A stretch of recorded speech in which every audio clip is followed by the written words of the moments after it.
Hi everybody, and welcome to another Scratch tutorial, this time focusing on an ACES workflow. Now, the good thing about this is that an ACES workflow in Scratch is no different from handling a Rec 709 or XYZ workflow. So, what will we be looking at in this tutorial? First of all, we will look at how to get footage into ACES color space. Next, we will set up the monitoring for ACES. And most importantly, take a look at how to work in ACES and how to set up your project correctly. Lastly, we'll have a look at how to render out ACES or from ACES to any other color space.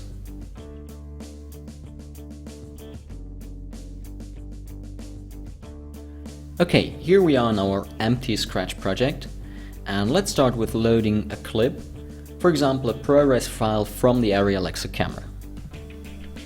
Load that here and enter into the player. Now, as you can see, this file looks rather flat because it is recorded in Ares log C color space. Now, if we go to the matrix and to the config menu, we can see that this file is flagged as sRGB at the moment.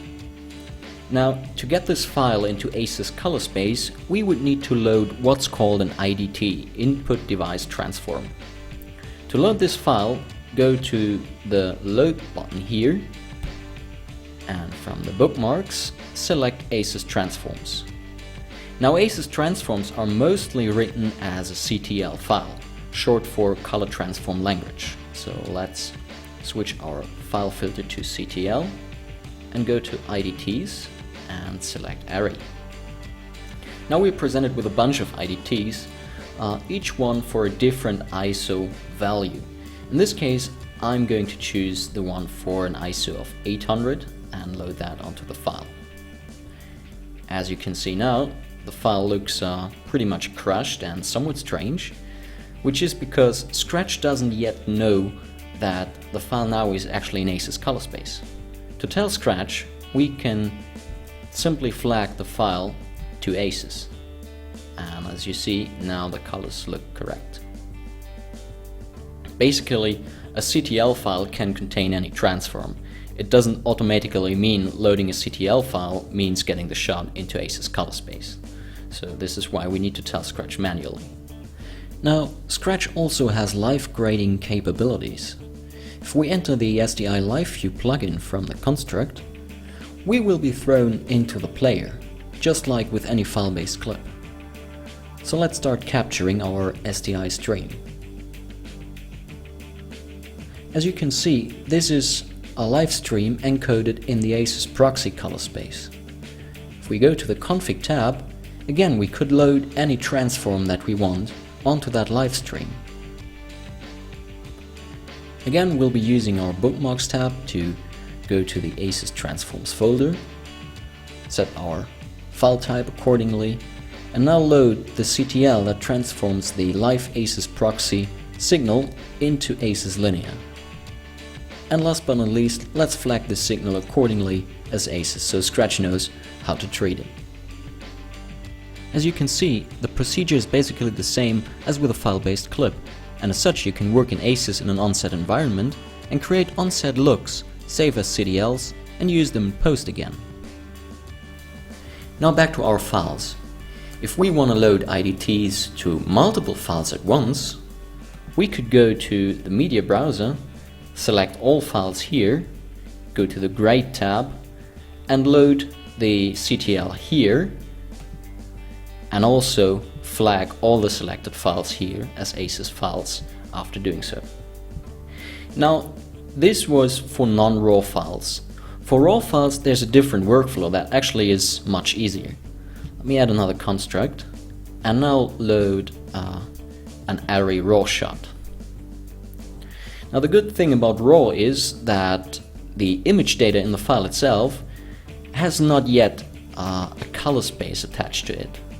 So if we enter into the player and now go to the shot menu, we can actually decide what should be coming out of this debugger. At the moment, it's set to log C, so the resulting image out of the debugger will be a log C image. If we switch that to ACES, Now the debayer will produce an ACES image and hand this over to Scratch. At the same time, if we go to the config menu, you can see that Scratch already flagged the shot correctly as ACES automatically. And that's why we can look at a pleasing image directly. The steps are similar for, let's say, red. In this case, red automatically is being flagged as Rec 709 because if we look at the shot menu, it is being debayered to Rec 709. So if we change that and debayer to ACES, you can see that Scratch automatically flagged the shot as ACES as well, and we will see a much more pleasing image. Lastly, let's have a look at Sony and load a file from the F65, just like so. And here again, automatically it's flagged as Rec 709 because that's the default for the file. But again, if we switch the debayer to ACES, we will be looking at an ACES image and it is already flagged correctly. So much for getting footage into ACES.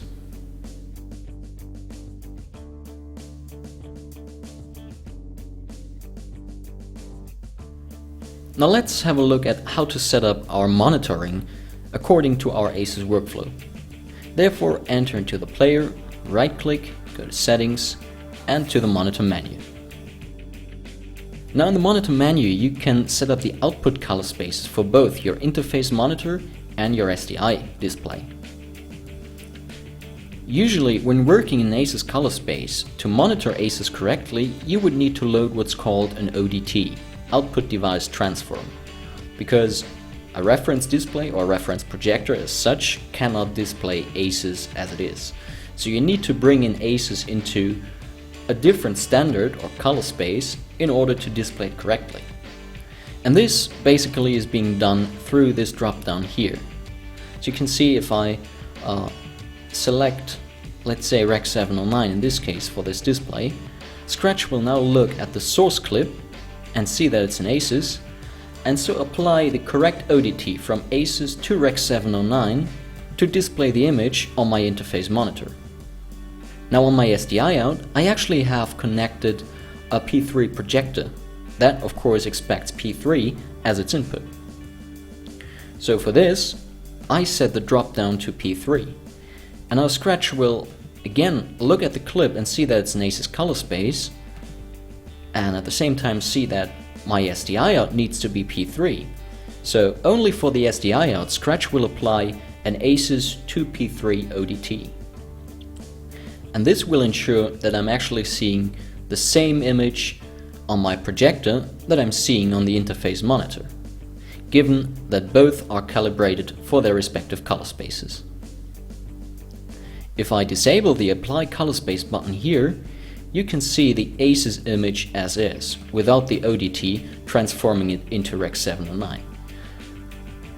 Doesn't look as pleasing.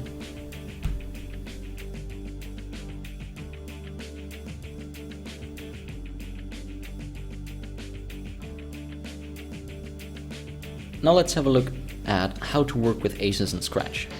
First of all, let me exit the project and have a look at the project settings. First of all, I set my default format to OpenXR and ACES color space. So each time I'll create a new timeline, this timeline will be in ACES color space, and the rendering format of that timeline will be OpenXR 16-bit floating point. The next thing is, here I can select which ACES version I want to use in this project, version 0.7 or version 1.0. Also, I can enable log grading if I want to have a much more natural feel to my color wheels than if I would be grading in ACES linear. So I'll keep that enabled. Let me give you a quick idea on what ACES log means in Scratch.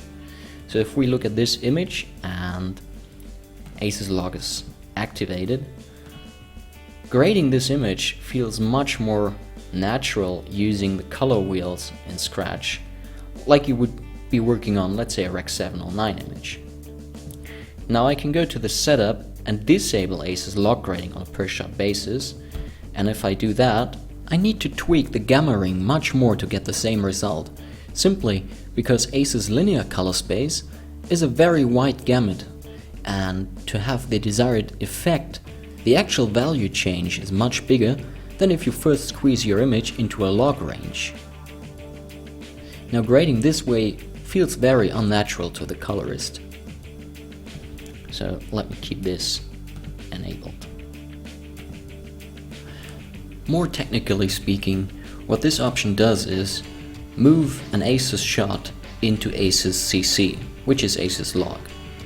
And on this log image, you will be doing your grading and applying the grading tools too. However, before displaying it again or transforming it to any other color space or when rendering out, Scratch will move it back into ACES linear. Lastly, let's have a look at some config files in Scratch that would be needed if you're planning to set up a customized ACES workflow.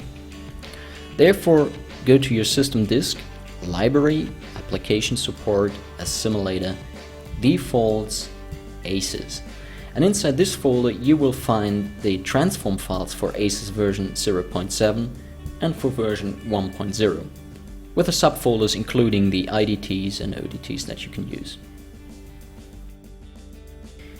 Now if you open this ACES CTL Mappings XML with a text editor, you can see that depending on whether you selected version 0.7 or version 1.0 as your project setting, a different set of CTLs will be used for all ACES transforms in Scratch. Now if you want to customize your workflow, and let's say you don't want to use the Rec 709 ODT with the D60 white point, you could simply look in the version 1.0 folder, in the ODT folder, Rec 709, and here you'll find a different Rec 709 ODT that doesn't have the D60 white point. So if you want to rather use this one, just copy and paste the file name of that ODT and place it here instead of the ODT that is already in the mappings file. Make sure to save that mappings file not in the defaults ACES folder here, but rather in your settings folder. So you will keep the default and all-time working original XML file always in the defaults folder. One last note on editing the XML file. Please make sure that you do not break the formatting of the XML, otherwise Scratch will no longer be able to apply its automatic color management for ACES.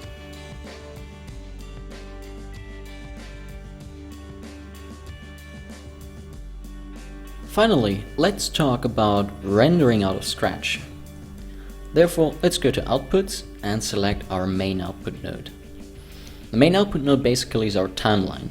And as you remembered, I set the project defaults to OpenXR and ACES. So my timeline automatically is an ACES timeline.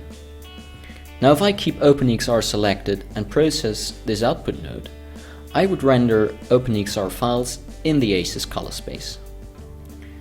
Now what else I could do is select the main output node and add another image output node and a second one. Now the first image output node can be set to, let's say, Rec 709, and this will do the following. Scratch will look at the main output node, which is set to ACES, and then look at the derived output node, which is set to Rec 709 and also has the apply button active. And this will trigger Scratch applying the correct RRT and ODT to transform from ACES, which is our timeline format, to Rec 709. Kind of the same that we did before for the display. Now this time it's for rendering. At the same time, I can create another version of it and have that transform to P3 if I want that. Or add another image file output node and transform to XYZ. If I set this format to, let's say, JPEG 2000, I could render a DCI compliant JPEG 2000 image sequence from my ACES timeline converted into XYZ. And for my Rec 709 output, I could add, let's say, a ProRes export node, set that to Apple ProRes 4x4 XQ with 2 audio channels, and now export this ProRes file in Rec 709 color space by adding it to the process queue together with my P3 EXRs, my ACES EXRs, and also my XYZ JPEG 2000 export. If I now go to the process queue, I can just stop this queue and, while it runs in the background, continue working on other timelines. Alright, that concludes our ACES workflow tutorial. Hope it was useful to you and see you next time. Bye.